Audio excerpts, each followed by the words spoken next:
Hello Australia, I'm Mike Raymond. Welcome to Barbagallo Raceway in Western Australia and round 9 of a very exciting Shell Australian Touring Car Championship.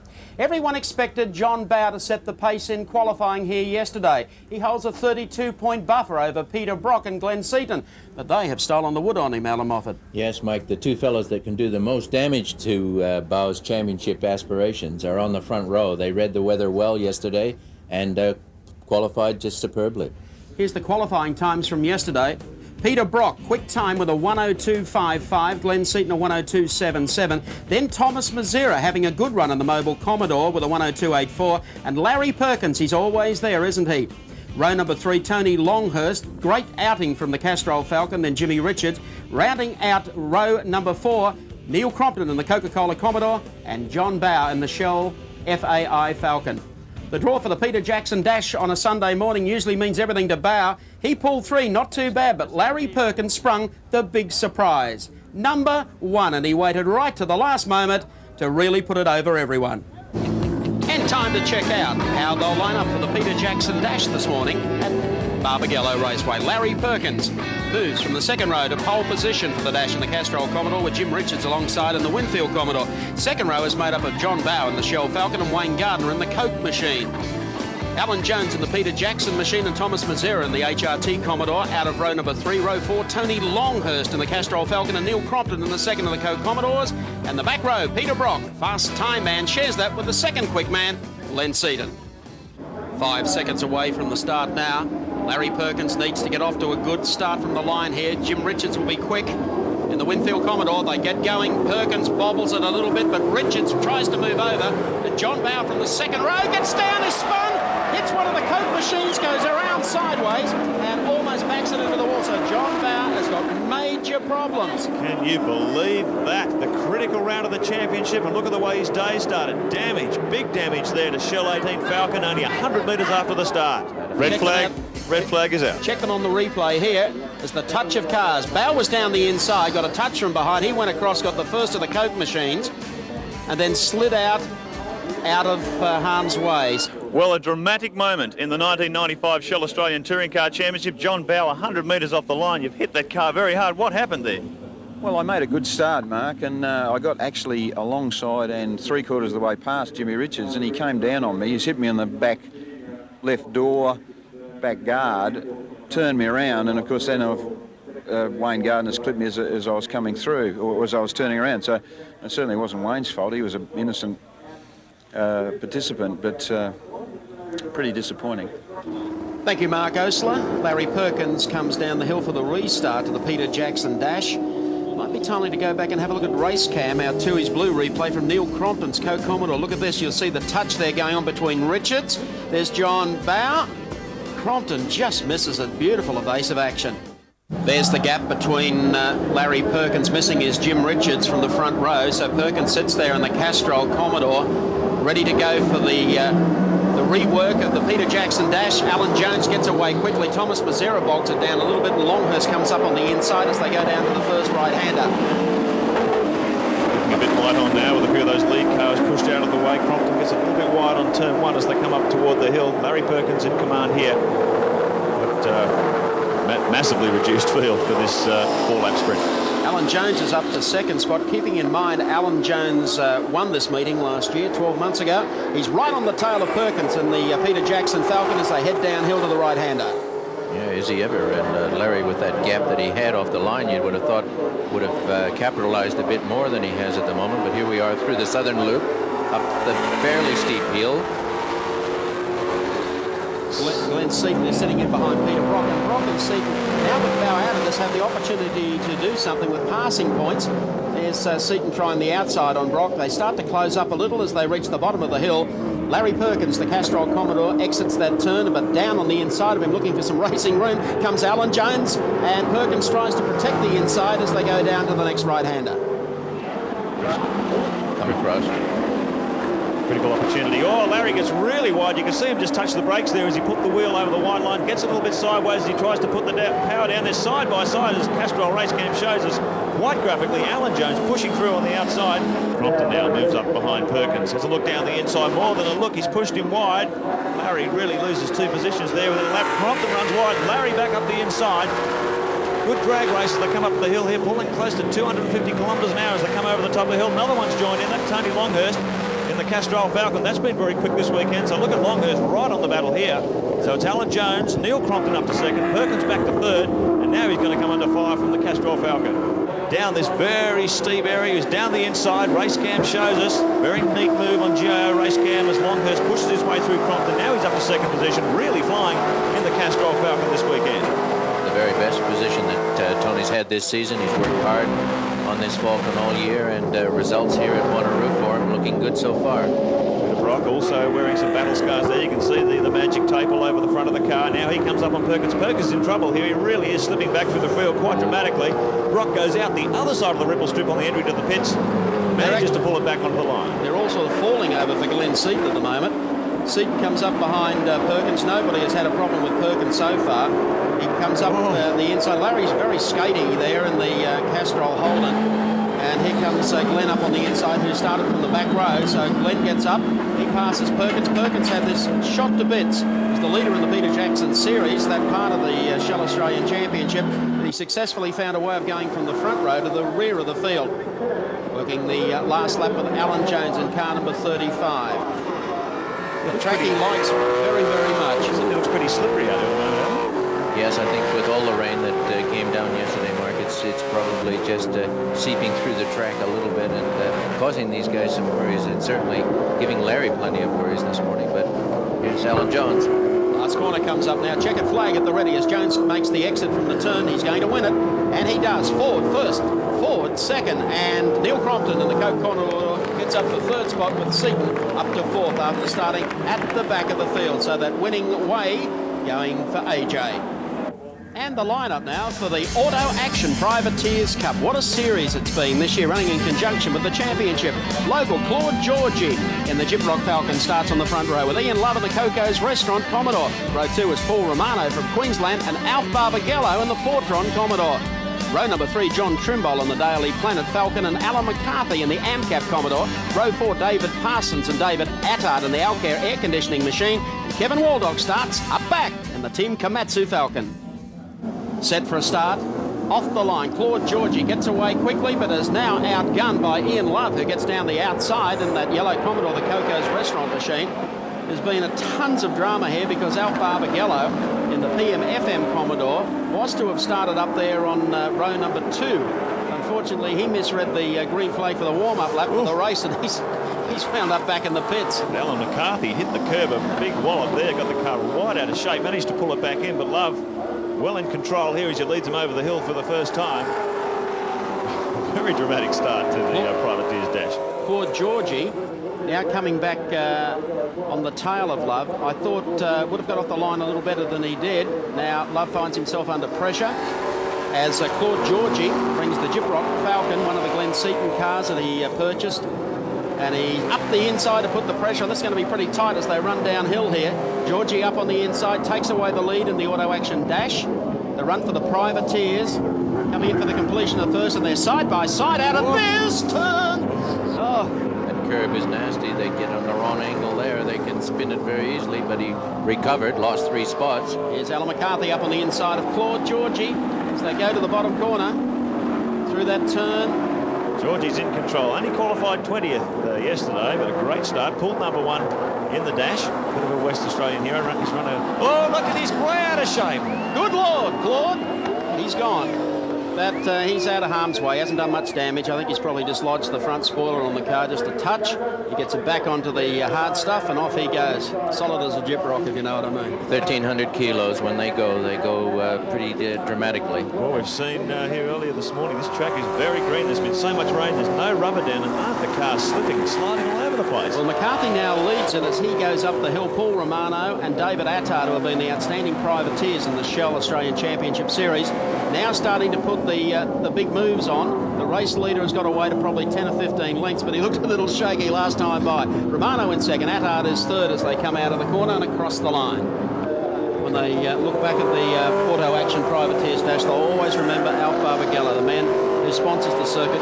His name carries Barbagallo Raceway, and he misread a green warm-up flag for the race and got shuffled back to the pits. Last corner is coming up. The local driver, Alan McCarthy, in the AMCAP machine, Triple M machine, comes out of the corner, coming down to take the checkered flag, and a big cheer coming up from the locals. They love it. He's beaten some of those wise men from the east. Second spot is going to go to Paul Romano, and third is going to go to David Attard, and right behind them is David Parsons, the truck racer in car 55. Let's go down to Mark Osler. Well, a couple of big winners in the dashes this morning, the Peter Jackson Dash for Cash and the Auto Action Privateers Cup. And a surprise winner in the Privateers Cup, Alan McCarthy, the local driver. Great win, Alan. Thanks, Mark. Yeah, well, it was a bit of a gamble with tyres. We went out on slicks, and it appears as if it paid off. So looks like Alf got the jump on you on the green flag. Yeah, well, we're all new over here. We really didn't know what was going on. I was on the two-way to my bloke saying, "What the hell do we do? Do we go or do we stop or what?" And he's going, "I don't know." I said, "Well," so I just kept going. Anyway, I realised we had to pull up, but that's the trouble being over here. We really don't know what to go with. Well done, Alan, and of course the big winner of the Peter Jackson Dash for Cash today, Alan Jones. Alan, great win in that one, but you start from ninth. That's going to be a hard battle today. Yeah, it is, Mark, but I really got to thank Bridgestone because the tyres I had on for that dash were just what the doctor ordered. They were absolutely fabulous, and it really makes my job a lot easier when they give you equipment like that. Best of luck today, Alan Jones. Don't go away. We've got the first heat of the Shell Australian Touring Car Championship after the break.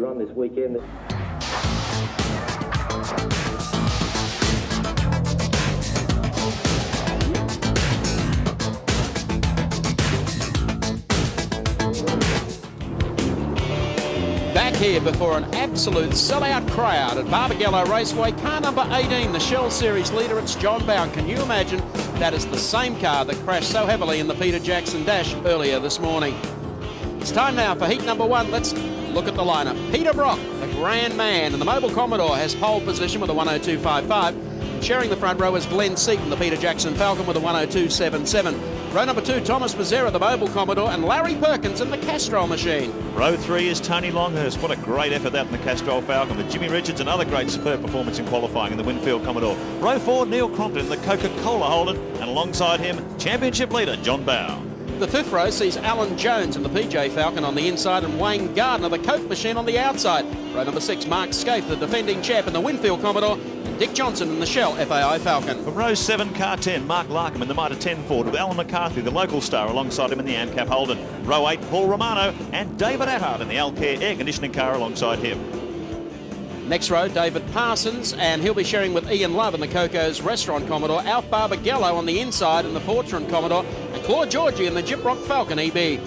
Then the last row, Kevin Waldock in the Tin Komatsu Falcon and John Trimble in the Daily Planet Falcon EB.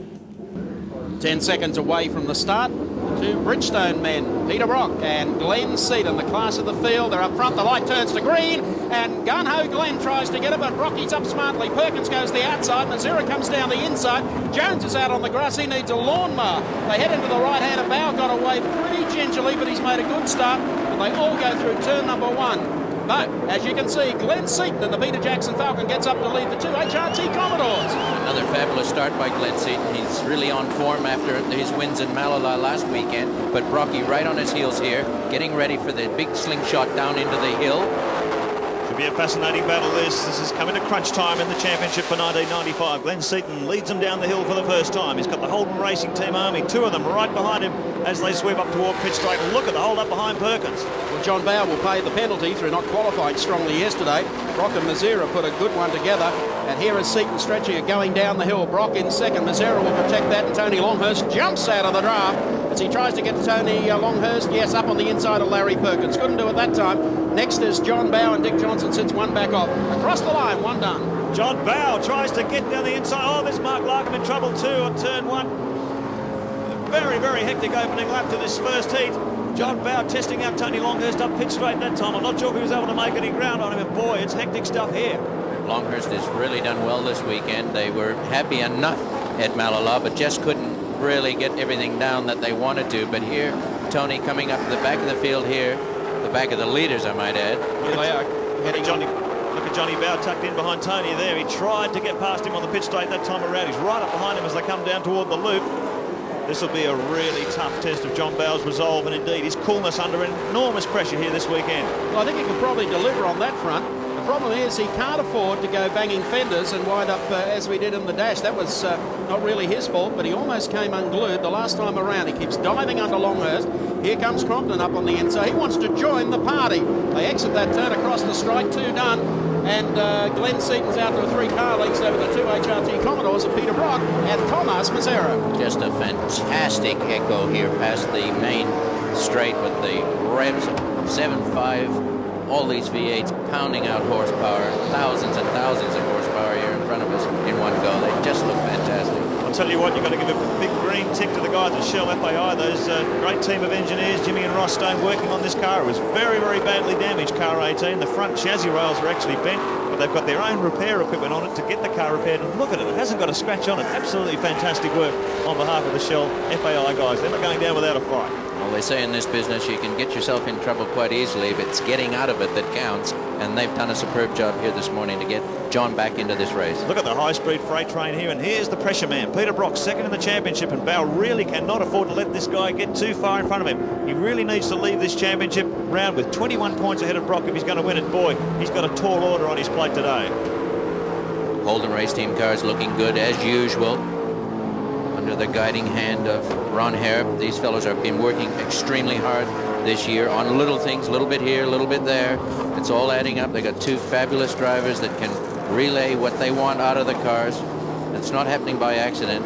A lot of people think these cars just get a coat of paint, some fat tires, and a bit of a short back and sides during the week, but they really are worked on morning, noon, and night. Well, the 3 oil company cars, 2 Castrol cars holding out John Bow. Boy, he's going to have to fight hard to get through Larry and Tony. Those 2 cars are very quick in qualifying here and looking very strong in race trim. So he's got a lot of work ahead of him. The order: Seaton, Brock, Mazzera, Perkins, Longhurst, Bow, Crompton back there in 7th position, then Johnson, Mark Scaife up to 9th, and Wade Gardner in 10th. Just reminding you that the series is led by John Bow, 32 points clear. That's when they started racing this morning, but both Peter Brock and Glenn Seaton picked up a stack of points in the dash, and they're out to try and vamoose away. Well, John Bow's gone fairly conservative on tyre setup today, and he's gone for a much harder left rear tyre, because you can see the layout of this track, that really gets a hard workout around this place. So he's gone conservative on tyres. It should hang in the distance, but he's just trying to squeeze some more speed out of the car. And boy, hasn't this Yokohama shod Castrol Falcon been fast here this weekend. Tony switching to Wayne Jones, the Sydney engine builder, very well known in Sydney drag racing circles, now tuning the engines. Tony says he's getting more horsepower out of the car, and obviously plenty of grip. The car very quick here all weekend. Yeah, well, it's certainly that combination of both, Mark. You can have all the horsepower you like, but if your chassis can't accept it and you can't get it down onto the floor, you can forget about it. But Tony looking extremely competitive here, and with Bathurst less than 90 days away, he'll be very, very chuffed with this performance here today. They certainly will be chuffed with the performance of Glenn Seaton, though. For the second straight week, he is starting to open up a gap over Peter Brock. Mazzera is doing the right thing by Brock. I tell you, it's going to get pretty tight when John Bow, if he can make it up to the tail of Thomas Mazzera, because Mazzera will be making sure that his boy Brocky tries to pick up some points in the championship, because we have a series that looks like being wide open down to the grand final at Oran Park on Sunday, August 6th. Well, a little bit of team driving, team tactics doesn't go astray. They've been doing it for years in Formula One, and I don't really hold anything against Mazzera or Peter for this maneuver. We saw a bit of it between Dick Johnson and John Bow last weekend at Malala. Let's take Castrol Oil's race cam. We ride with Larry Perkins. He sits in behind the 2 mobile Commodores of Peter Brock and Thomas Mazzera. And you've got to be a pretty wise old hand to get past Larry for a start, and John might be just running conservative mode in this one. Well, Larry's hanging on pretty well here. There's been a lot of talk about the Dunlop tyre situation this weekend and how superior the Bridgestone shot cars, particularly these HRT Commodores, have been. But Larry, we're 5 laps into the race, and he's certainly not being left behind here. Tremendous run. He's certainly concentrating here. He's shadowing Mazzera and letting him know that he's not just going to trail around here for 30 laps. I'll tell you, just in front of these, Glenn Seaton, he's just set a new mark, I think. 58.1 we had up on the timing monitor before. 58.3 that time around. The lap record is a 58.3, so Seaton running right on lap record pace out of the front of this pack. Last time across, 3.1 seconds the lead over Peter Brock that time around. Tricky part of the circuit. They go down this hill, a big, wide horseshoe. Got to place it just right. Apex here, the bottom of the hill, to get yourself ready where you can plant your foot on the gas and get up the hill, right out to the edge of the track, using every millimeter of real estate available to them there. Look at Larry Perkins setting up the HRT car here. Dives down the outside of Mazira as he got him covered under brakes. Larry's on a real charge here. Very impressive run from the Castrol Commodore. Not able to do anything about that, as our race cam shows very clearly. Larry gets squeezed on the inside. Yes, he did. That's Thomas protecting. John Bauer can look forward to some of that if he gets down here. Now there's Perkins. He'll accept that. I wouldn't want to do it a second time to him. Might wind up with well, John, just a little nudge. John's not going to get involved here. He's had his experience this morning in the dash where he had the front of his car wiped off, and with these two battling so closely, he's not going to get involved and sacrifice getting hurt himself. Well, the track's still very green. We've had a lot of rain in WA, particularly over the last couple of days, and the track very green. You can see the cars have been sliding around earlier in the day, but they're trying to get a nice racing line down. Plenty of rubber going down, but the cars perhaps running a bit stronger. And these times, very, very quick times in the low 58-second bracket. And hasn't the weather today been just the bonus for organisers? It has rained here in the west for the last 3 or 4 days. Actually, this morning, as we left to come to the circuit, around about 6:45, it was still overcast and sprinkling. By goodness me, have they got a crowd. They're packed in here like sardines as Larry Perkins works the outside here on Thomas Mazira. Expect something to happen here shortly. He's doing it hard, and Thomas is doing exactly what he should be doing. Driving it as if he was leading the race is absolutely no different here. The only time you have to pull over and make a sporting gesture to any driver behind you is if you're being lapped. Well, he's about to be passed. I don't know about lapped. There's a really great shot from Seven's race cam there. Just, oh, look at Mazira. He gets two wheels off on the dirt. Larry says, I got you. No, he doesn't. You see how he came across in the middle of it.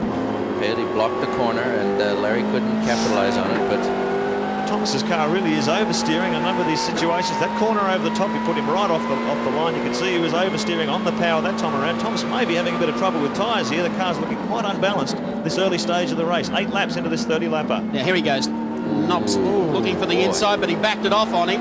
Now they come across the strike again, and Perkins pulls alongside. They're side by side at the moment. Under braking now for the right-hander. That's Brock just ahead. And he's got him too. Cuts across in front of Mazira. Very nice move from Larry, but Mazira comes back on the inside.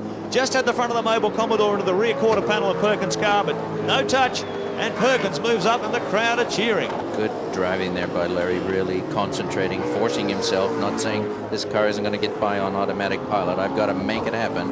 And here's now Longhurst saying, well, Larry, I think I want to keep these two Castrol cars together. And now harassment from Tony Longhurst on Mazira. Some smoke there just ahead of them as they came down. So whether it was Larry locking up something on the way into the right-hander, as they make the exit, Longhurst gets almost to the tail here of the car. So a good strong run from Tony Longhurst. He's hanging in with this leading pack. He's done it tough this year in this level of competition. But he said to me yesterday, I'm just so... Oh, there's a Coke car in trouble. Is that Crompton? Car number 7. Way off there in the Sahara Desert. Smoke coming out of the car, and he will stay there for the remainder of this heat. Yeah, no way he can get out of there. And he's got a lot of smoke coming out the front too, so... Doesn't look good. That doesn't look good. Neil Crompton exits. He's beached. Well, Wayne Gardner had a very frightening moment. His teammate in practice yesterday when he had brake failure and went off into the sand. Let's look at this on the Tui's Blue replay. He broke away there. Well, he's broken away. Whether he's been tapped, I'm not sure. Let's see if there's a car. Well, there's one of the Shell cars very, very close behind him. If that's Dickie Johnson, tell me Crompton's not going to be on the rev limiter. He will be in a little trouble. That would have been a repeat of last week. Neil won't be impressed, but if he give him the benefit of the doubt at the moment, if he lost it, it was a rear wheel lock-up, and he couldn't do anything but go into the sand. Let's look at the split. Here's Glenn Seaton coming down the hill. He goes on to lead this race, so he's doing it very nicely. Peter Brock runs in second. Third is Larry Perkins, who's made his way up through the pack. The next is Mazira. Then it's Tony Longhurst, followed by John Bauer. Alan Jones is the next. Then it's Dick Johnson in car number 17, followed by Mark Scaife, Jimmy Richards. That's the order. Well, Glenn Seaton leading this race and leading it handsomely. Hasn't he pulled the season together right toward the end? A perfect score. 3 out of 3 at Mallala just 7 days ago, and looking like he's going to do it again here. Terrific run from Seaton. Won't he be upset about some of those bad runs at the beginning of the season? Just saying my championship, just even half of some of those points he threw away on the first 3 rounds. At the moment, he'd be laughing himself to death. But none of this happens by accident. Let's check them out for you on the Shell race score. Glenn Seaton continues to lead in the Peter Jackson Falcon. Second is Peter Brock, the fast qualifier in the Mobile Commodore, followed then by Larry Perkins, the Castrol Machine. Then it's Thomas Mazera and Tony Longhurst. Look at, hang on. Your level is very low, Mark. That's why we couldn't hear you before. The other thing is that you can get Johnson's race cam with the coordinates in it. Bowles coming under fire from Alan Jones. There we go.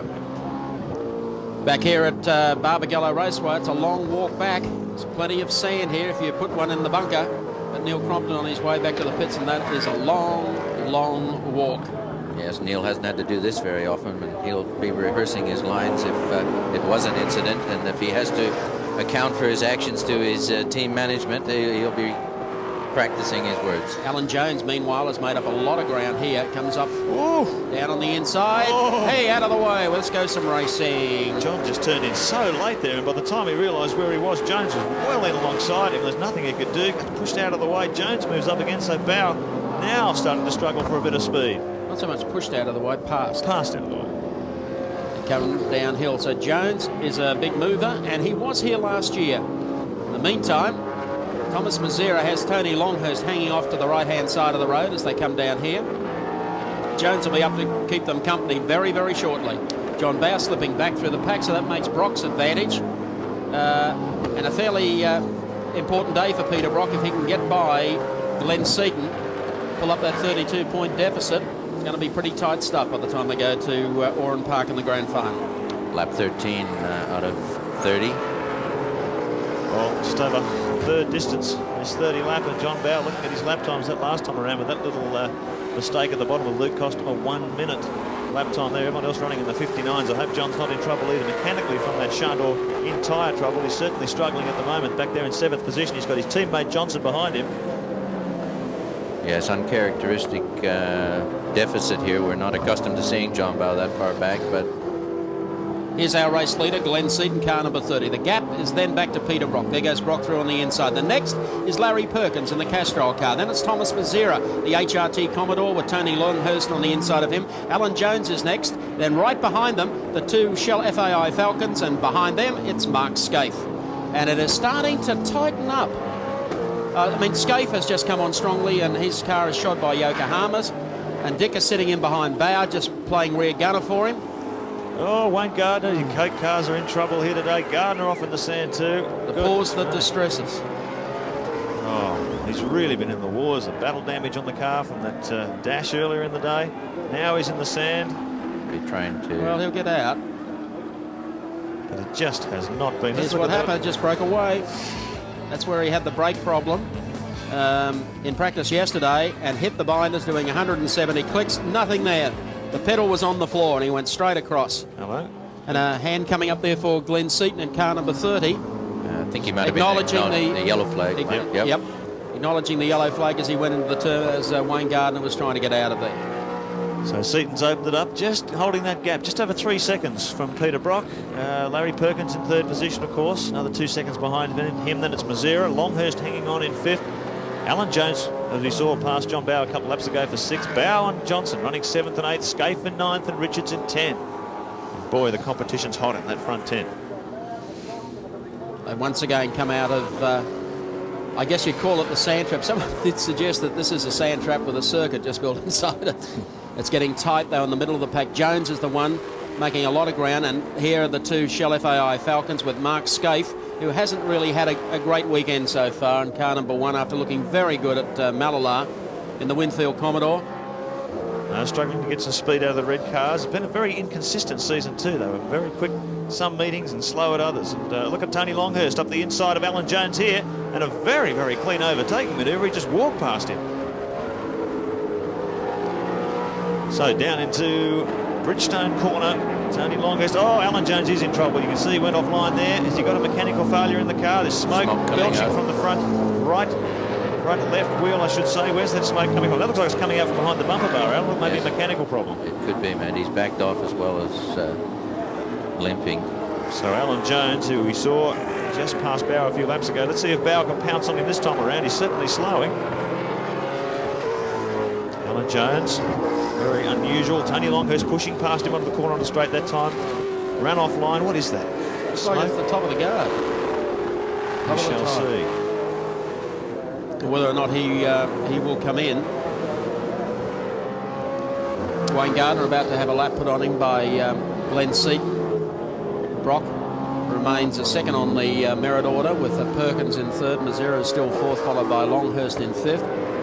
Sixth is Jones in 35. Seventh is, of course, John Bower.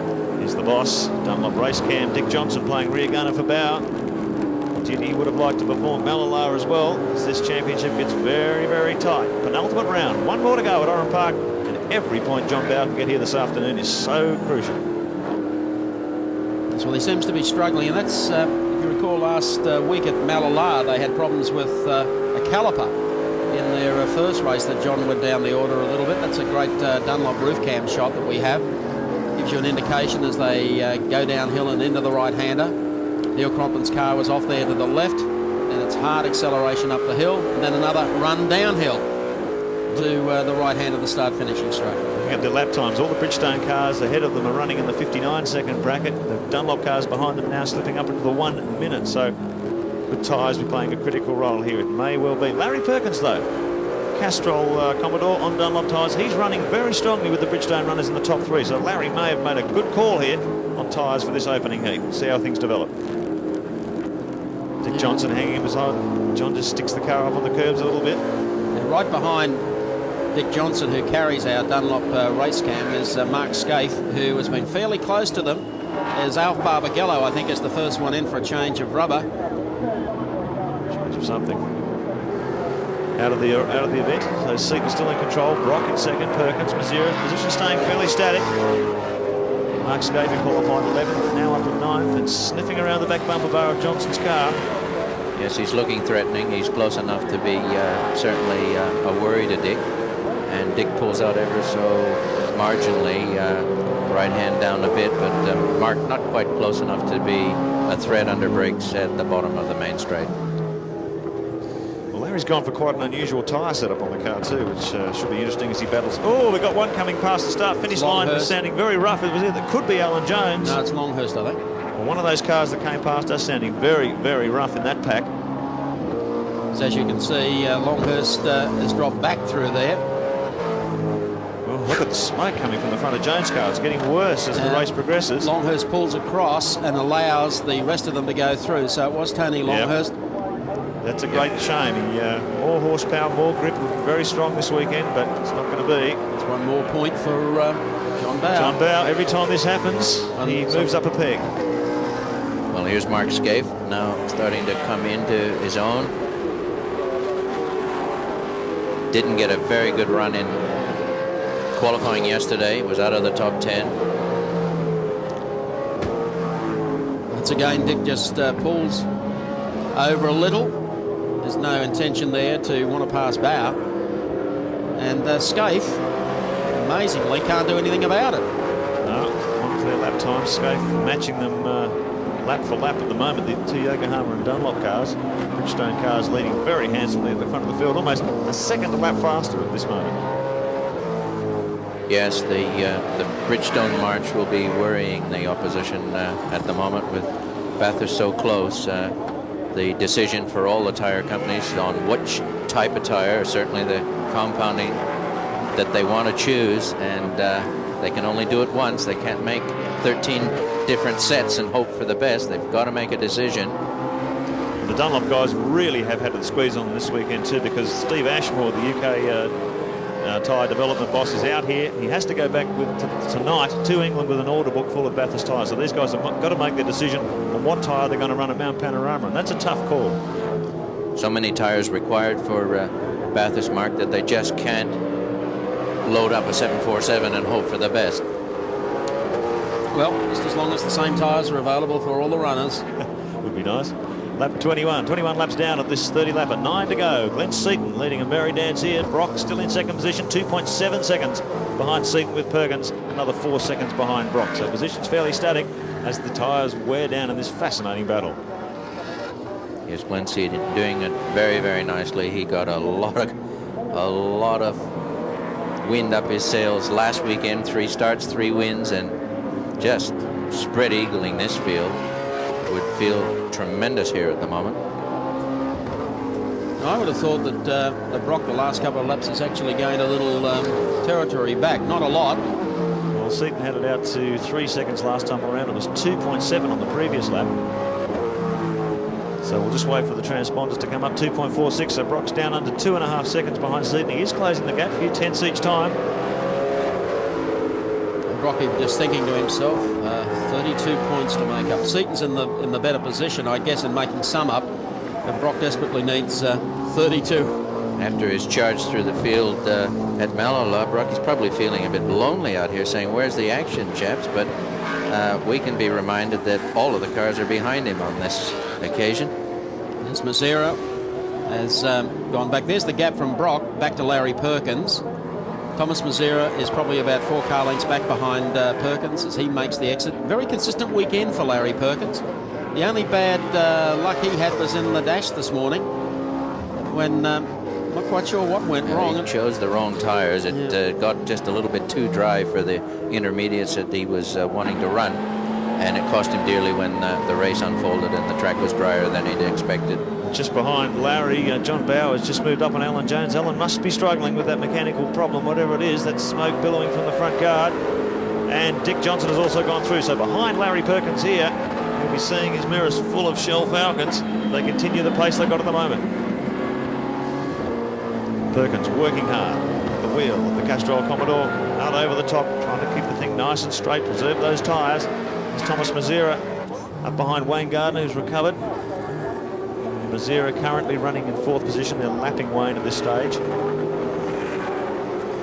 Yes, Wayne. He's in there trying to get some points back. Neil's car's just up to its hocks down in the sand trap, so it's going nowhere. They'll try and pull that out after this race.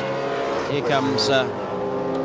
really shadowing him now, working him over very strongly, and I think we'll pull across quite efficiently now. Good move there by Mazzera. So John Bowe up to 5th position, sneaking in front of Jones that previous lap. So the order: Seaton, Brock, Perkins, Mazzera, Bowe, Alan Jones, and Dick has in fact passed Alan Jones. So Jones slipping back there. He is on trouble on the inside line there in the Blue Falcon, and he's just going to try and limp on as best he can. 24 laps down, 6 to go in Heat 1 of the Shell Australian Touring Car Championship from Wanneroo Raceway. Mark Scaife on a bit of a charge too. He's moved up to 7, disposed of Jones that time around as well. So as this race unfolds, Scaife making good progress. There's Longhurst. He had an engine go off song, and he's been able to come back and put some pressure on Alan Jones yet again. It's very important that all these fellows get every lap they can out of these heats, because they need to keep gleaning the information. They need to know whether the component setup that they've got in the cars will do the job. If it can't do 30 laps around Barbagallo, it's not going to do 160 laps around Bathurst in a few months. Longhurst currently hanging on in 9th position in the Castrol Falcon. Alan Jones is just dying behind him. Oh, Wayne Gardner's gone into the sand again. Exactly the place he came off only a few laps ago. So let's see if he can get out this time. He was lucky. I think he's dug a bit deeper here. I think he's in the... I don't think even the pitching wedge is going to get him out this time. He is stuck fast. 2 Cape Commodores sitting in the sand and nowhere to go. Wayne Gardner, won't he be disappointed? Talking on the headsets now to the pit crew. Unplugs, he's getting out. He's decided to bail out. Not the place to sit if the car can't be moved. Big hand from the crowd. He's saying, what the hell? What's going on here? He's had brake troubles yesterday. Maybe he's having brake troubles again in the race. We shall find out. He's a character, that. Little bow to the fans. So Glenn Seaton still in command. The gap, 2.1 seconds over Peterborough. Brock is closing this gap. Now, Claude Georgie from Western Australia in the Gyprock Falcon pulled across and gave Glenn a good run through. And Brock, at that same stage, look for the front of Brock's car. Here it is, just behind Georgie and Mazzera. That's Parsons there getting lapped. Looked very similar to the HRT car from front on. There goes Brock, round the outside of Parsons. So the gap, 2.1 seconds the last time through. Georgie gives him a bit of racing room. Brock's got the lights on. He can see first place ahead of him. Boy, won't they be critical to his chances later on in the day. Up the inside of Georgie as they head down toward pit straight once again. 26 laps completed. This will be 27 with 3 laps to go. Almost a repeat of what we saw at Mallala with Glenn Seaton out in front and Brock storming after him. And both Seaton and Brock have got the headlights aglow as they go across the stripe now. Seaton just visually appears to have just opened it up a little bit as Brock got caught up behind Georgie there. Keeping the gap static, 2.06 seconds. It's just over 2 seconds now, the gap between Brock and Seaton with 3 laps remaining. Yeah, there's not a lot in it, Mark, and Brock has been on a consistent charge, and his tyres are obviously just perfect the last couple of weeks. And Seaton, as we said earlier, if only he'd had this sort of consistency at the early part of the season, there's a few you can think that were thrown away. Brock's been very good on his tyre choices this year, really critical. He's always gone for Bridgestone's hardest compound on the back. They're really hard tyres that he can drive into the ground and give the car heaps. And they hang in there, obviously getting plenty of speed out of them too. And this package comes on particularly strong in the last third of the race, as you're seeing here. Brock closing the gap on Seaton all the time. Well, just Jones, slowly, but he's doing it. Jones is in for a stop down in pit lane. He's gone backwards through the pack. We don't have the onboard camera inside Brocky's car, and I can assure you he's driving it into the ground, Mark. He is really flinging that around with a great deal of finesse, but by the same token, he's pushing it. He's not there by accident. Well, just showing the strength of these Bridgestone tyres too. These are the only guys on the track now running in the 59-second bracket. Everyone else has slipped up into the 1 minute or higher, and it really is testament to the tremendous grip and durability of these tyres under these conditions. 29 laps as they come across the start-finish line this time around. There's Alan Jones in trouble. The car has been sick and dying on him as he's tried to keep it going, but just couldn't bring it to the finish line. Jones ready to step out. We don't see this very often, but it is a tough job to keep 2 cars running. It's Here hard comes- enough to keep 1 car running. Absolutely right. Car number 30. About to get to, I believe, the last lap board as he comes around. That's Glenn Seaton. And I thought I detected He's got smoke as He's well. got smoke coming off the inside, off the front. He has a lot of That smoke is coming out of the exactly the same inside. situation as Alan Jones' car. The smoke is coming from the same point. It's as if the cars are coming down on the wheels. I don't know whether they got shock absorber leakage. Look at the damage to the front of the guard there too, Alan. Exactly the same scenario that unfolded for Alan Jones. The only good thing Glenn will know is that it took a long time to stop Alan's car. And hopefully, but Brocky will be smelling that smoke, and he'll be smelling that checkered flag too. Well, they've got not too far to go. If he can get into this turn here and just bring the power on it right, he'll have Brock on his tail as they exit that turn. Here comes Peter Perfect after him. They've got half a lap remaining. A run up the top of the hill here, then a run down the other side. Brock starting to get the air in the nostrils now. Now the really hard pitch run at the right-hander, but I don't think he's going to do it. Seaton's car might be wounded mortally. They close him up in the last corner. The Ford of Glenn Seaton gets out, accelerates. Smoke comes out of the outside front, but Seaton brings it across the line to beat Peter Brock. And third place is going to go to Larry Perkins, who will just survive to beat home Thomas Mazzera for 4th, and John Bauer will pick up 5th spot. Dick Johnson in 6th. What's that all about? Can we go and check on? Yeah, I will. Both cars. Cars are coming down somehow or other onto the tire. When you're right, Mark.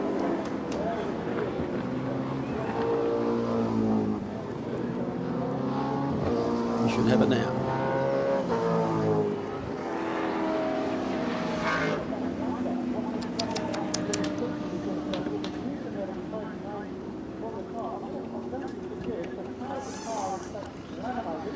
And we're looking.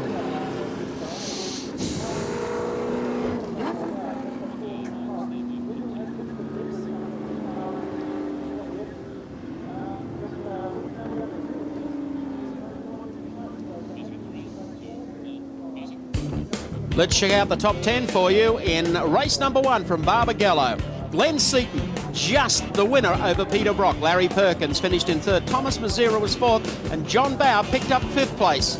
6th went to Dick Johnson, 7th to Mark Scape, 8th to Tony Longhurst, 9th to Jim Richards, and that young privateer David Attard rounds out the top 10.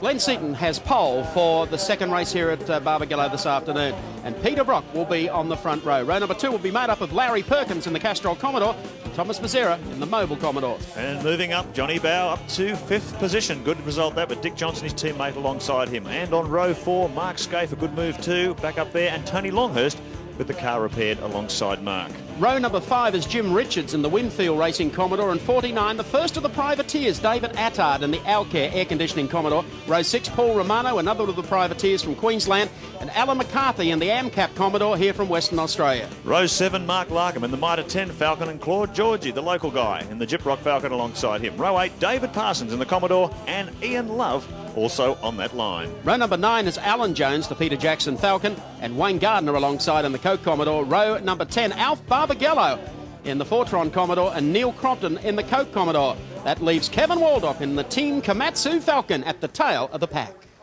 About 10 seconds away from the start, race number 2 of round 9, the Shell Australian Touring Car Championship.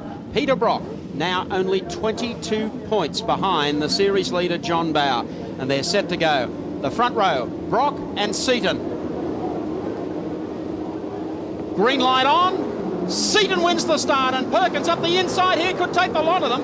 Bow goes up smartly as well. Could have something here before the first corner as they ran down here into the right-hander. And Peter Brock's going to have a major problem. Bow got away to a brilliant start. Has hung him out to dry. There they are. They touched actually coming out of that corner.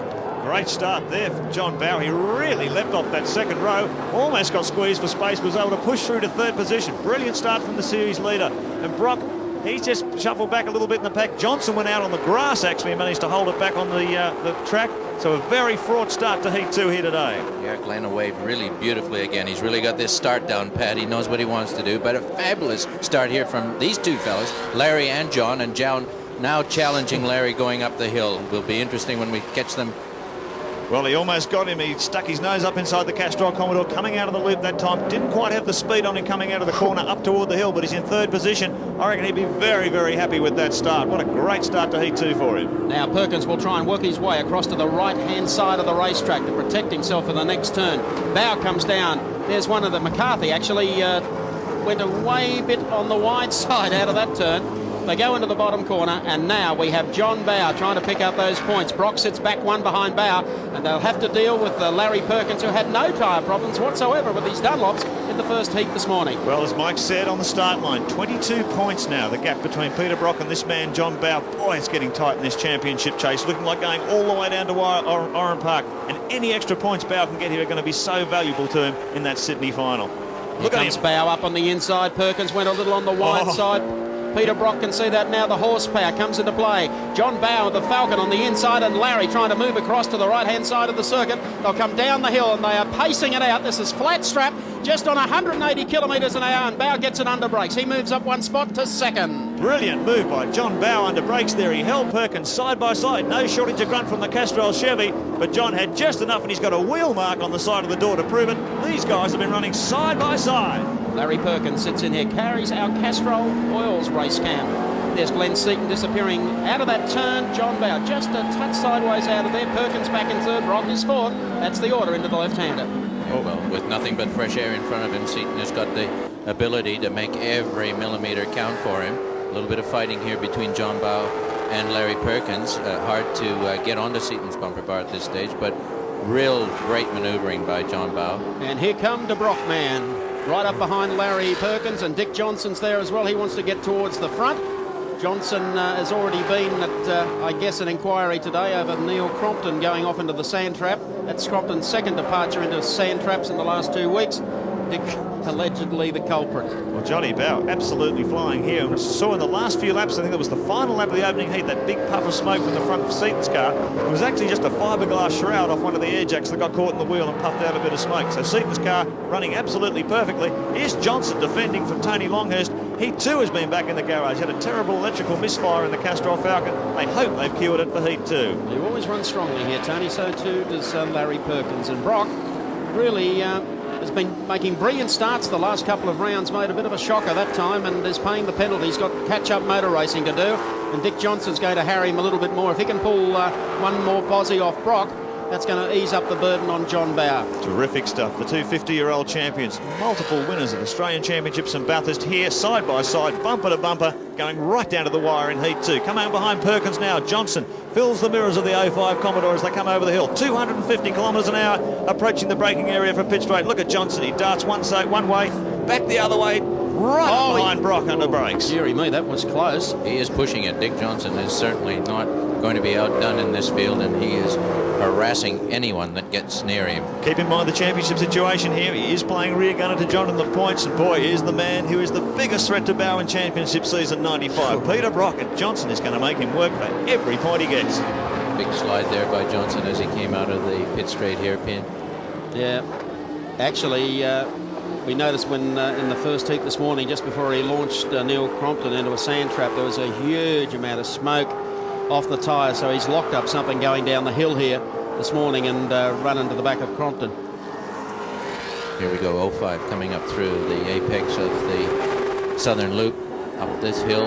This is where the V8 torque really comes into its own. They flatten the gas pedal and shoot themselves up over this hill and then downhill into this tight left-hander. Well, as we've seen in the first heat, these cars running the Bridgestone tyres, they take 4 or 5, maybe 6 laps to get up to their optimum temperature, and then they really start to fire. So Brock hanging in position, now in 4th position. Let's see if he starts to make some progress as these laps unfold. Seaton in charge from Bow. Perkins in 3rd, Brock, then it's Johnson, Longhurst, Scaife up into 7th position, Mazira, Richards and Gardner. That's the top 10. Tony Longhurst nibbling away at the back of Dick Johnson here. He's certainly shown that his Castrol Ford is a threat for the future. Yes, I was talking to Tony between races today. He believes it's the best they've had out of the chassis since they built the car. Oh, just as you say that, he runs a bit wide coming over the top of the hill, put 2 wheels off in the sand, but managed to pull it back very cleanly. Johnson, little puff of smoke from the rear wheel there. He's on the brakes into the sweeper. These cars very evenly matched, and Tony Longhurst just wrapped with the progress he's made with this car in 5 very difficult months. They run downhill again to the right-hander, the sand trap, and the start finishing straight. So Seaton opening up the gap, 1.9 seconds as we take Castrol race cam with Larry Perkins. This is the battle for 2nd and 3rd. This is John Bow. See, Bow was away from him earlier. Yeah, he's really closed the gap, hasn't he? He's closed up again. That's almost how JB started in the first heat this morning, got going early, then all of a sudden he had them all around him. And Larry is on the move and Brock is on the set. Brock has just picked up the tail of Larry Perkins, so they're not going to get away from Brock, and Dick Johnson sits one back behind them. Seaton really is steaming away. 2.6 seconds the gap that last time around. He's doing exactly what he did in Heat 2, and look at this down the inside. Perkins actually takes Bow in an identical manoeuvre to what Bow did to Perkins only a few laps ago. Really cut and thrust amongst these 2 Dunlop cars, and there's Brock sitting right behind him. You've got to feel confident about your car to be able to make a move like that when you throw all of the 1,300 kilos laterally. He's got to be able to hang on to it. You see a little bit of defensive driving there, Al? Well, he's entitled to do that. I didn't say he wasn't. But look at Johnson. That's the problem. If Johnson drop kicks Brock, it'll be on for young and old. It's a little bit dicey when that happens, so you can get squeezed off, and Brocky had to back off, or he would have been in the grass. He had to back off there, and Longhurst takes advantage too, gives Dick a little bit of muscling up the inside. Move over, fella. Longhurst still side by side with Johnson. They'll run this way all the way through the S's, but Longhurst wins in the end. Yes, he's on the inside now for this sweeper up onto the old pit straight. So a nice move there by Tony Longhurst. These guys are not fooling around. It's just tough work, the decisions, the mental effort that has to go on to make these cars respond to their wishes. They're not on automatic pilot. Peter Brock paying the price. Now there's Alan Jones, is it? Alan Jones out of the car. He cooked an engine in the first heat. That's all that smoke was coming from the car. They replaced it, a quick engine change, but it looks like more trouble for car 35. Not a good weekend for AJ.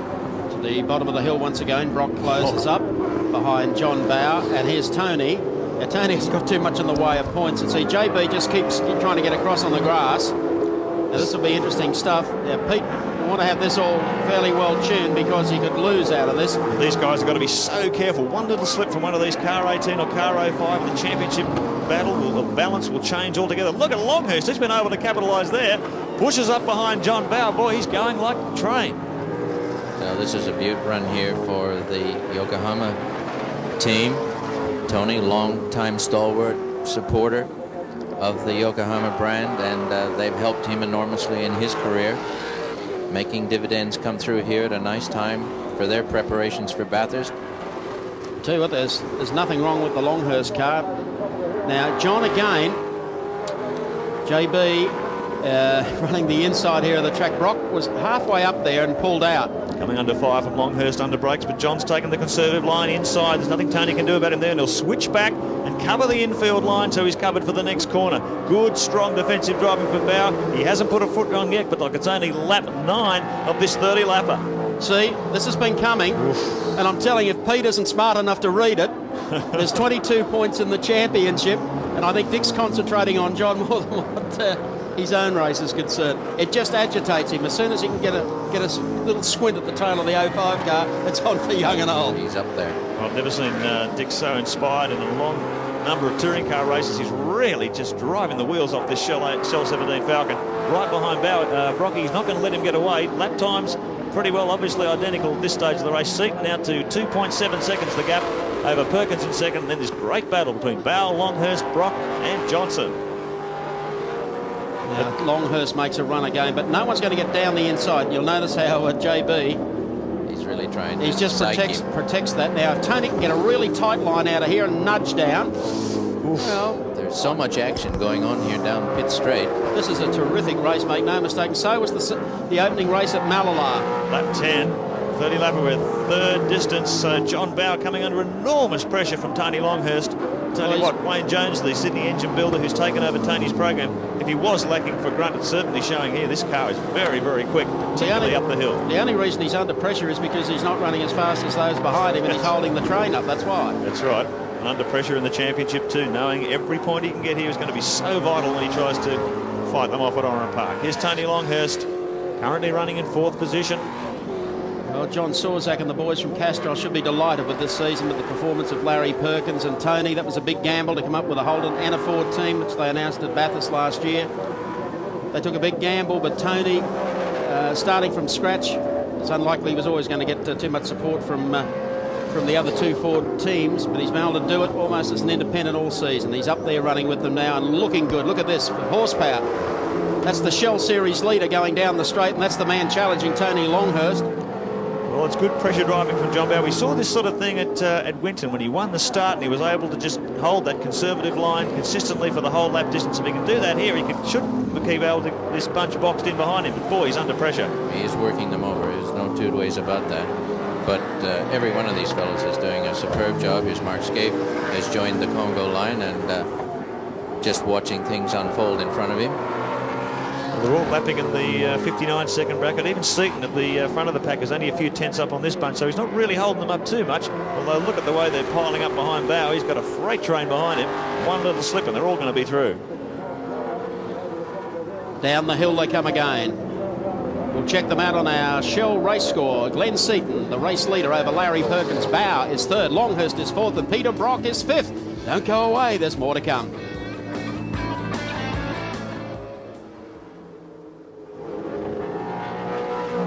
To the bottom turn yet again. Tony Longhurst continues to work on the tail of John Bow.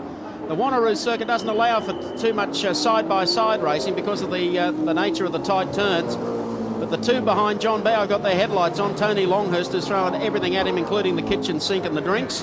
And Peter Brock can't do much more about it. Every time he gets in for a race, he's getting peppered from behind by Dick Johnson. It's not changing too much in front of this bunch too. You've still got Seaton only 2.5 seconds in front of Perkins, and then Bow another, 3 or 4 seconds behind Perkins. So very tight, hard at the front of the field. Longhurst has even switched his headlights on to know he's very keen to get through. Oh, isn't it nice to be in the breeze? If you're Glenn Seaton, he's away, and there's the man who runs 2nd, Larry Perkins, the Castrol Commodore. Then the scrap that we've been watching with Bow 3rd, followed by Longhurst, Peter Brock and Dick Johnson. Mark Scaife is behind them, but he can't do anything. In fact, he hasn't done too bad to even get up on their tails. Now, whether or not Brock has got to make a decision here shortly, and that is to make a concerted effort to either pass Longhurst, who has no real points in the championship, and Brock desperately, if he's already picked up 10 today, he needs to be in front of Bow. It's hard to believe that Brocky's got the same car under him that he had at Malala a week ago when he came from the rear of the field to take 2nd, and here he is now struggling a bit in 5th spot, struggling versus Glenn Seaton's position. I mean, he's certainly staying with this pack. But it just shows the competitiveness of this formula that 1 week away from a race where he performed so well. And in front of this pack too, Alan, Larry's brought it down just over 2.2 seconds, the gap between Perkins and Seaton, so it's getting very fraught at the front. I think Larry's doing a very fine job here this afternoon. This is an extreme. Oh, there's been a tap! He's gone, and it had to happen. If he saves it, if he gets Watch out, if there's more to come in the next turn. Watch Johnson. Up the inside, He's and up. Brock's on the outside. That's exactly what I've said. See, this has been on. Yes. Well, that's Dick definitely throwing his tail out there at Brocky. And well, it only had to happen. The pressure, lap after lap after lap. Longhurst getting tapped out. Just a little bit of contact there at a very fast part of the course, and Brow was out of it. To his blue replay. Look at this. Longhurst just tries to sneak up on the inside. Pow!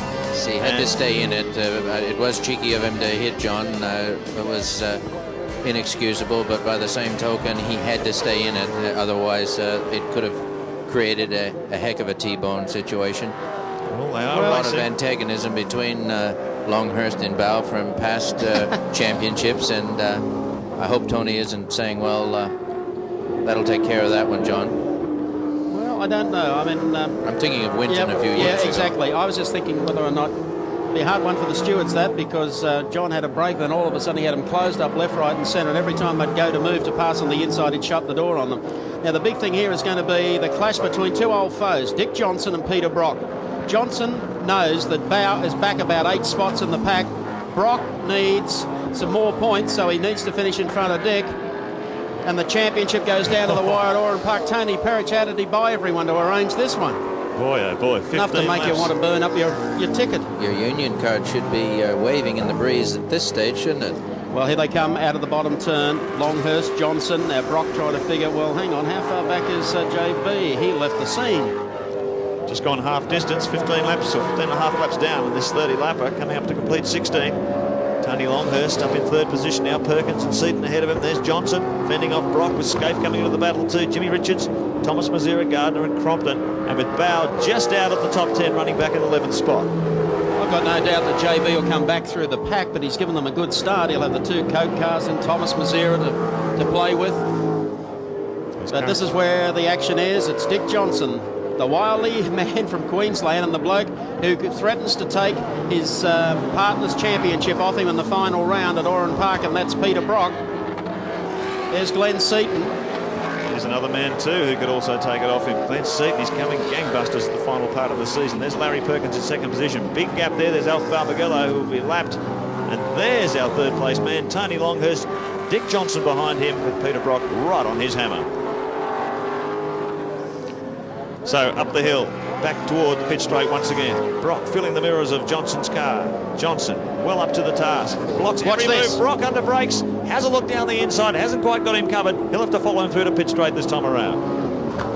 There's Jimmy Richards going wide there in his attempt to stay with teammate Mark Scaife. Got himself back on the track, no problem. But that's a nasty corner, that right-hander off the fast back straight. It'd been quicker if he'd gone straight through the pit alley like someone did in the Mazda once and come out the other side. I don't know who that was. I have no idea. Here we go. Dick Johnson leading Peter Brock up through the S's. Right, left here now, just fading. And the right. Great battle of tactics. It'll be interesting to see as these laps get toward the end whether Brock will figure discretion is the better part of valour and hang back in there just for the points, or will have a real go at Johnson. It's more than that. It's more than that. Dick's already locked up one now. Watch this. Watch this. All it took. One little lock up and Brocky capitalised on that mistake. And did I detect a wave? Maybe I did. Downhill. I tell you what, if I was PB, I'd be getting to hell out of there as quickly as I can. I'd stick to put a couple of seconds on Dick and don't get hung up in any traffic. Well, that moves him up to 4th position now, ahead of Johnson. Bow still running back at 11th spot. He's closing in on the Coke Commodore of Neil Crompton, but he's got a lot of work to do. Longhurst has spun coming out of he's coming backwards down the pit straight. The wheel was off, but somehow or other he spun in the pit straight. It's an unbelievable scene. He was coming in for a stop-go penalty. I guess that is assessed against spinning John Bow. Winfield fellows sportingly helping him down, but we don't see this side very often. Backwards down pit lane. Don't know what they're going to do with him now. Drama upon drama in WA this afternoon. Longhurst backwards down pit lane. You can see the damage on the door there. He must have hit a wheel in the pit lane. I saw a wheel bounce over the wall. And bit of damage to the front of the car there too. Are they going to call it quits here? Belt's coming off. Longhurst is calling it a day. Well, that's the... Glenn Seaton, car number 30, disappearing into the distance. Still holding at that gap of about 5 car lengths over Larry Perkins in the Castrol machine. Then it's back to Peter Brock, Dick Johnson. But Johnson's going to come under increased pressure from Mark Scaife in just a second or so. Well, there's a lot of Ford fans in the West, Mike, and none more so than Rod Donovan, who's having a birthday today and not feeling too well. We wish you well, Rod. Hope for a speedy recovery. There's plenty of Ford fans here today. The Tui's Blue replay might be able to show us a little of what happened on the surprise. There's the wheel. He's knocked one over, I'd say, on the way in. That's all that was. He's hit somebody else. And wheels have gone in every direction, but fortunately haven't struck anyone, and the wheel was not off Tony Longhurst's car. They were lined up by another team at the head of the pits just in case a pit stop was required. The last 2 rounds of this championship, Alan, have had everything. Well, Mike, this is the tail end of a season where people are working harder and harder and harder. They're refining their packages. The drivers are getting sharper and sharper. And everything is just unfolding. And the pressure that's on the people that are winning the championship. Here's Glenn doing an absolute support job here today, as he did a week ago in Malala, as he did earlier in the mid-section of the season. He's certainly putting it all together. Perkins not that far behind him. Let's go down to the pits and Mark Osler. Well, drama upon drama at Wanneroo Raceway this afternoon. Tony Longhurst coming into the pits backwards. What happened up there? Oh, mate, can you believe they gave me a black flag for touching Bow? Like, you know, tried 10 laps to pass him. I dived down the inside. He came across. I backed off. He had a spin. Then I get a black flag for a stop-go penalty. As I came in, naturally as fast as I could, the back of the car hit the tyre and just spun me around. I just hope I haven't hit anyone or hurt anyone. Was John Bow holding you up there? It looked like it was. My lap times dropped a second a lap as soon as I got through. But, you know, how ridiculous. You know, you're all cranked up, trying your absolute best. The Castrol Ford was up to 3rd or 4th. I just can't believe it. I just hope I haven't hurt anyone. You think the stop-go penalty was uncalled for? Oh, certainly. No question about it. Absolutely ridiculous. I can't believe that I was black flagged. Thanks, Tony. Okay, thank you, Mark. Whoa. It's in a motive, Tony Longhurst, and so he should be. These fellows put their hearts into this job, and he knew how well he was going.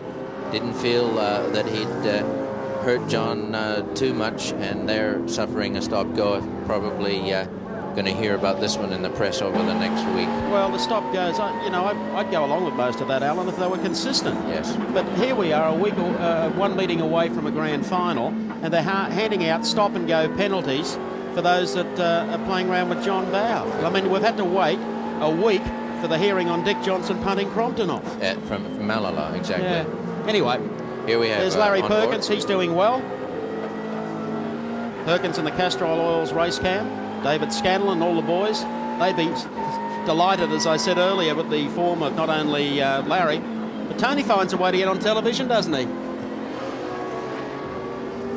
John Bow is still coming back through the pack. He's back in 9th position in car number 18. No damage there. He just got around sideways. Whether he was holding the pack up or whether Tony remembered past deeds of other circuits, I'm inclined to think that Tony thought he could pass him and was being worked over fairly heavily. But John would probably have a different view of that. He heads on up the hill as we go down. Larry Perkins running second. David Scanlon, the boys will be proud of you, mate.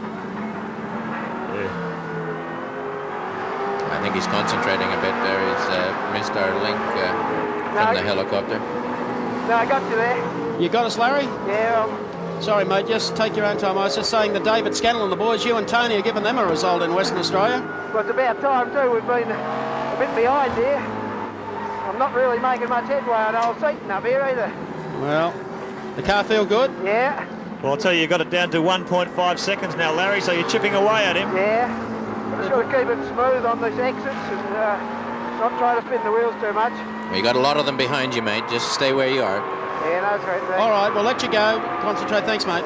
Cheers. He doesn't like talking. He really And doesn't. isn't he working hard, huffing and puffing? Very hot inside these race cars, and Larry's giving it everything to try and close the gap on Glen Seaton. These fellows do drive extremely hard because of the nature of the sport. We don't tend to see how hard they are working and the effort they put in it.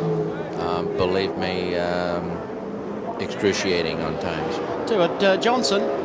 Dickie's been able to hold Mark Scaife. Mark Scaife got up to the back of Johnson's car, and I don't know with the Winfield Commodore team. You know, they just seem to be a vastly different team to last year or the year before. Gee, I don't know if it's lack of financing or what it is, but Lack of turbocharging. well, no, it's not even that. It's a case of last year Mark was just Johnny on the spot in the early part of the season, and to see him and Jim just running around at the middle of the field is just quite uncommon. There's Brock going through, lights are on, and he goes after the rest of them. Ahead of him, of course, the two that we've mentioned, Glen Seaton and Larry Perkins. There's Dick, car number 17. So he's got a healthy buffer over Dick Johnson. It's the top of the hill, then Scaife, then Jimmy Richards. So nothing happening really between those. I thought Mark might have been able to deal with Johnson. Closes up under brakes at the bottom of the hill, but that's about it after that. Mazera's one spot back behind them. Then it's Wayne Gardner and John Bauer. So Bauer is closing the gap. He's already taken Crompton to move up to 9th. He's honing in on the back of Gardner's car, so that'll put him to 8th. See if he can make any more progress. Lap 25 completed, 5 to go in this 30-lap contest. Glen Seaton well in control at the front of the field. 1.8 seconds the gap over Larry at this stage of the race. What we are looking at here today is just the evenness of the horsepower. There's not much between the Chev and Ford engines. And translate that to the long straights at Bathurst, and we're going to have an extremely competitive 1,000 kilometres in a few months. One sign of how competitive it is here today has been Mallala, and again today. There's plenty of bodywork damage on a lot of these cars.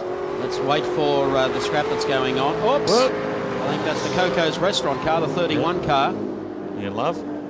He's out of harm's way. He's going to come back onto the circuit. That's on the start finishing straight. Thought about going back into the pits, but no, that's okay. And he'll be out of maybe into the next corner and not holding any of the starters up. Johnson has Scaife on his tail. Then it's back to Jimmy Richards. Then it's Thomas Mazera, Wayne Gardner. And there's John Bauer behind that group of cars, trying to desperately pick up some spots in the championship. Moving up on Gardner here. The laps are running out, so every car, he's got the lights on, he just flicked them back on again to say to Gardner, would you mind moving out of the way? Yes, those lights are strategically placed to go right into the eyeball on the rear view mirror. They're not just there for decoration. There's been a few contacts between the Shell FAI boys and the Coke boys this year, and let's hope there's not another one to finish off this race in WA. Bauer desperately trying to pick up points as he pushes through the field. He's really closing on Gardner here as they come up toward the pit straight. Let's see who's got the grunt coming out of the corner up the hill. Well, he's right in the slipstream now if he tries to do a dart out, but Wayne Gardner pulling his Chevy over to the right-hand side of the track rather dramatically. He's going to make John work for it, but he actually wasted too much time going across on that maneuver. So John moves up another position to 8th. 27 laps down, 3 to go for Glen Seaton. Perkins in 2nd, Brock still in 3rd, Scaife, Richards. Now Johnson slips back to 6th position now. The two Winfield cars have slipped through on Dick. We didn't see where that happened.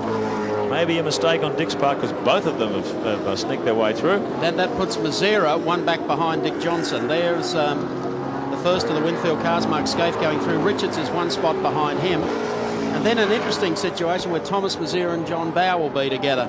Now Dick really didn't need to drop those 2 spots because that's just opened up the points again. Copybook racing at the front. Seaton has really showed here today he's a force for the future on the long distance races. There goes Jimmy Richards through. Thomas Mazera is one back behind him, and then it's Dick Johnson and John Bauer. So Bauer will get the move by sign from Johnson, which he does. That enables him. to get up one spot. So Dick was dropping back perhaps in the pack. He looked pretty strong 5-10 laps ago. Bow up to 7th now. He's made some tremendous progress in the last few laps. He's worked extremely hard to recover here, Mark, and to his credit, he didn't get mad and just throw the towel in. He's worked his way back after that skirmish with Longhurst. Wayne Gardner right up behind Dick Johnson, and I wonder, having seen what happened down the loop last time around with Crompton and Johnson, is there going to be a serve up here? No. No, Wayne just wants to pass him. And Dick would have looked in the mirror and thought, uh-oh. Can I feel it yet? So nice clean manoeuvre there from Wayne Gardner. 1.5 laps, 1 lap to go. We're on the final lap. Glenn Seaton crosses the start-finish line to continue his last 2.41 kilometres of this racetrack. Here comes Johnson again. Back to try and challenge. So all these positions have been jumbled up in the last couple of laps. There's our race leader, no doubt about him. No jumble here. No, a perfect 2 race starts and 2 wins here today at Barbagallo Raceway in the West. That's going to help his championship points tally for today. Also Peter Brock as they exit that turn and work their way up the hill. They're on their final lap. And dearie me, if this guy could have had a couple of other things work out for him early in the season. He hasn't gotten away from Larry Perkins. The last corner is coming up at Barbagallo Raceway. 2 starts, and it will be 2 wins today for the Peter Jackson teamster, Glenn Seaton, who takes the checkered flag. Larry Perkins right behind him as they went across the line. 3rd place is going to go to Peter Brock in car number 05. And 4th spot, a long way back, will go to Mark Scaife in car number 1. Let's check them for you on our Shell race score. Glenn Seaton, 2 from 2 in the PJ Falcon. 2nd spot to Larry Perkins in the Castrol Commodore. 3rd spot to Peter Brock in the Mobile Commodore. 4th goes to Mark Scaife in the Winfield Commodore. And 5th to Jimmy Richards in the 2nd Winfield machine. 6th spot to Thomas Mazzera. 7th was John Bow in the Shell Falcon. 8th Wayne Gardner. 9th Dick Johnson. And rounding out the 10, our Neils on Wheels. Well, welcome back to a very happy Wanneroo Park here this afternoon. Barbagallo Raceway, 3rd overall for the championship round at Barbagallo today. Goes to Larry Perkins for the Castrol team. It was hard work out there. Yeah, but I don't mind at all. It's a fair while since I've been standing here, and we've had a disastrous run over the last 3 or 4 or 5 rounds, and absolutely delighted to be here. And this Dunlop development we've all been hearing about, it's coming good, and today was a very good effort, and I'm very happy. Well done, Larry Perkins. A heck of a race. We look forward to seeing you at Oran Park. 2nd overall, and boy, is he making a run for this championship. The man they call Peter Perfect, Peter Brock. 2nd today, but you're right on the tail of John Bow. Yes, the gap's closed considerably today. I suppose John had one of those days. Mind you, I had one of those races in the 2nd race. I can tell you I had some fun and games, but I got some points. And gee, isn't Oran Park looking exciting? Be nice to be the promoter. Yes, he's looking pretty good. And Glenn, of course, is very close behind me, so it's a promoter's dream. Well done, Peter, for the mobile team. And the winner overall today and making a big run for the championship, his 2nd in 3 years, Glenn Seaton for the Peter Jackson team. Well done. 2 out of 2, eh? Yeah, it's a fantastic effort on behalf of the guys in the team, because it's just we probably left our run a little bit late for the championship, but hopefully they're still very close now, and we're going to try it all the way to the end. And do you know what you have done? In the last 2 weeks, you've made 5 perfect starts. Yeah, I have got a good start. I've changed my technique a little bit in the last 5 weeks I had off, and it seems to be coming off. Well done, Glenn Seaton, and Ross Brody, the motorsport manager from Shell, to make the presentation. The winner's garland. Glenn Seaton is back on the chase after the title.